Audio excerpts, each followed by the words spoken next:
Hi guys. आज के इस वीडियो में हम देखेंगे transmission of pressure in a liquid क्या होता है।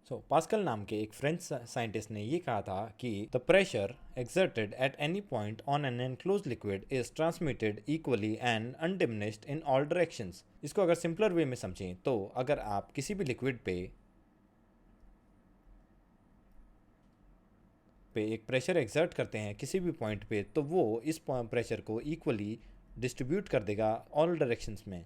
जैसे कि हम इस एग्जांपल में देख सकते हैं कि इस वेसल में अगर आप इस पॉइंट से प्रेशर एक्सर्ट करते हैं तो वो इन सारे डायरेक्शंस में प्रेशर डिस्ट्रीब्यूट कर देगा। ये लिक्विड की एक प्रॉपर्टी है। ये क्यों होता है देखने के लिए हम देखेंगे माइक्रोस्कोपिक लेवल पे एक जो लिक्विड होता है वो बना हुआ होता है बहुत सारे पार्टिकल्स से। जब भी कोई अगर इन पार्टिकल्स पे यहाँ पे प्रेशर एक्सर्ट करता है तो ये pressure particle by particle distribute होता है और ये प्रेशर यहाँ से यहाँ एक्सचेंज होता है, फिर यहाँ से यहाँ ट्रांसमिट किया जाता है, फिर यहाँ से यहाँ ट्रांसमिट किया जाता है, फिर ऐसे पार्टिकल टू पार्टिकल जब ट्रांसमिट किया जाता है और बिल्कुल एंड में जब पहुँच जाते हैं तो वो फाइनल होता है, यहाँ पे इम्पैक्ट होता है जिससे कि प्रेशर फील होता है। उसी तरीके से ऑल डायरेक्शन से ये होता है।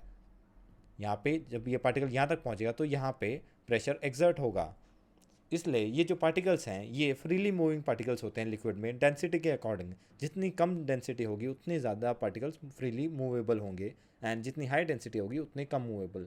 जब भी प्रेशर एक्सर्ट होता है ये लिक्विड्स एक दूसरे से टकरा कर वो जो प्रेशर है उसको डिस्ट्रीब्यूट करने की कोशिश करते हैं एंड जब वो किसी चीज़ से टकराते हैं फाइनली वो वहाँ पे फाइनल पॉइंट ऑफ इम्पैक्ट होता है। इन पार्टिकल्स की कोई डायरेक्शन नहीं होती, इसलिए ये ऑल डायरेक्शंस में इक्वली एक्सर्ट करते हैं प्रेशर को। और जो लिक्विड की कैरेक्टरिस्टिक्स है कि जितनी ज़्यादा डेप्थ होगी उतना ज़्यादा प्रेशर होगा। लिक्विड प्रेशर का एक्सटेंट जानने के लिए कुछ एग्जांपल्स देखते हैं। जैसे कि हमने प्रॉपर्टी पता है, जैसे कि लिक्विड की जो प्रॉपर्टी है कि जितनी ज़्यादा डेप्थ होगी उतना ही ज़्यादा प्रेशर होगा।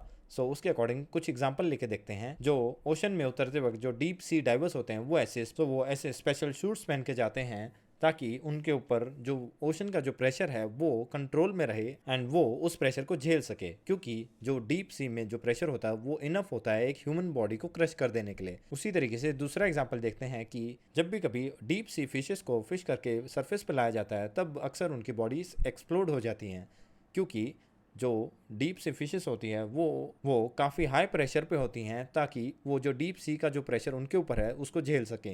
एंड जब भी सरफेस पर लाया जाता है तो अचानक से जो प्रेशर है वो काफ़ी कम हो जाता है, जबकि उनकी बॉडी के अंदर जो प्रेशर है वो काफ़ी हाई होता है। इसलिए ये जो डिफरेंस है उसकी वजह से उनकी बॉडी एक्सप्लोड हो जाती है। उसी तरीके से एक और एग्जांपल देखते हैं। सबमरीन्स जो होती हैं वो स्पेशल मेटल से बनी होती है ताकि वो ओशन के प्रेशर को झेल सके एंड सेफली सरफेस पे भी आ सके। आइए इसको थोड़ा डिटेल में देखते हैं। जैसे कि इस एक्सपेरिमेंट में अगर हम दो ट्यूब ले लें एंड एक ट्यूब के ऊपर हम प्रेशर रखें फोर्स F1 और इस ट्यूब को हम कनेक्ट कर दें दूसरी ट्यूब से, अगर हम इस बार पे प्रेशर एक्सर्ट करेंगे तो ये जो प्रेशर है वो यहाँ से ट्रांसमिट होता हुआ अपने आप इस बार को लिफ्ट कर देगा, क्योंकि यहाँ पे जो पार्टिकल्स हैं जब फोर्स अप्लाई होगी ये पार्टिकल्स एक दूसरे को धक्का मारेंगे एंड ये पार्टिकल्स एक दूसरे को पुश करेंगे एंड ये यहाँ पे प्रेशर अप्लाई होगा। बट ये जो सॉलिड सरफेस है इसलिए ये मूव नहीं होगा और हम यहाँ पे एक्शन देख नहीं पाएंगे। और तो ये सेम प्रेशर यहाँ पे डिस्ट्रीब्यूट होते होते यहाँ तक पहुँचेगा और इस बार को ऊपर लिफ्ट कर देगा। इसे कहेंगे ट्रांसमिशन ऑफ प्रेशर। अब इसका एक रियल लाइफ एग्जांपल देखते हैं। जो कंस्ट्रक्शन मशीन्स होती हैं वो भी इसी फिनोमेना पे काम करती है कि एक पॉइंट पे प्रेशर अप्लाई किया हुआ लिक्विड अपने आप अदर पॉइंट्स पे इक्वली डिस्ट्रीब्यूट कर देगा। एंड जो आप देखते हैं हाइड्रोलिक पॉइंट्स, जो कि ये कंस्ट्रक्शन मशीन्स में जो आर्म्स होते हैं वो काफ़ी हैवी ड्यूटी काम करते हैं एंड उनके लिए हमें वो काम करने के लिए उन्हें चाहिए एक्सट्रीम पावर। एक्सट्रीम पावर के लिए हम हाइड्रोलिक्स का यूज़ करते हैं। हाइड्रोलिक्स में ये जो सेक्शन होता है इनमें लिक्विड फिल्ड होता है एंड प्रेशर यहाँ से जनरेट किया जाता है। इसका जो प्रेशर है वो यहाँ से कंट्रोल किया जाता है जिससे कि ये सिलेंडर अंदर या बाहर जाता है। अगर ये बाहर की तरफ जा रहा है तो ये आर्म अंदर की तरफ फोल्ड होगा, वेरस जब हम यहाँ पे प्रेशर रिड्यूस किया जाएगा तो ये आर्म एक्सटेंड होगा। इसी तरीके से लिक्विड प्रेशर को वेरी करके इन मशीनों से काम कराया जाता है। इनके अंदर जो लिक्विड होता है वो अलग डेंसिटी और अलग विस्कोसिटी का होता है।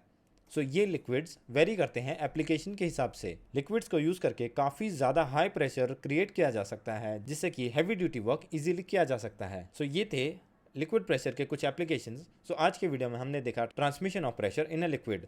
जब भी किसी लिक्विड पे प्रेशर एक्सर्ट किया जाता है तो वो कैसे ऑल डायरेक्शंस में इक्वली ट्रांसमिट होता है एंड कुछ एग्जांपल्स भी देखे हमने एंड पास्कल्स लॉ के बारे में पढ़ा एंड फिर कुछ रियल लाइफ एप्लीकेशंस भी देखे हमने कि कैसे लिक्विड प्रेशर एक्चुअल में यूज़ किया जाता है। थैंक यू, मिलते हैं अगले वीडियो में।